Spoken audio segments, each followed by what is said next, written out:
यदि मैले जस्तै कसैले तिमीलाई प्रेम गर्यो भने मलाई भन्नु। यदि मैले जस्तै कसैले तिमीलाई प्रेम गर्यो भने मलाई भन्नु।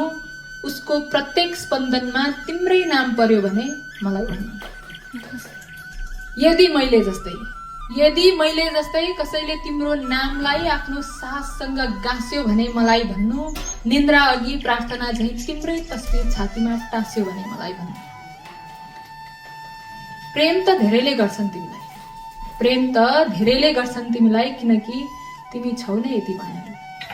प्रेम त धेरैले गर्छन् तिमीलाई किनकि तिमी छौ नै यति मायालु। आँखामा उज्यालो, मुस्कानमा माधुर्य, स्वभावमा साह्रै दयालु।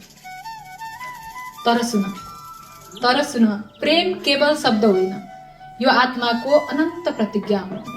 त्यसैले यदि मैले जस्तै कसैले तिम्रो मौनतालाई पनि पढ्न सक्यो भने मलाई भन्नु। तिम्रो पीडालाई पनि आफ्नै काँधमा बोकी अघि बढ्न सक्यो भने मलाई भन्नु। मैले त तिमीलाई केवल उत्सवका क्षणहरूमा मात्र होइन, विपत्तिका झरीहरूमा पनि रोजेकी हुँ। तिमी थाक्दा मेरो अंगालो विश्राम स्थल बनोस् भनेर आफै भित्र तिम्रो छहारी खोजेकी हुँ। तर यदि मैले जस्तै कसैले तिम्रो छायासँग पनि मित्रता सङ्गाल्यो भने मलाई भन्नु। तिम्रा अपूर्णतालाई पनि गौरव झैं अंगाल्यो भने मलाई भन्नु।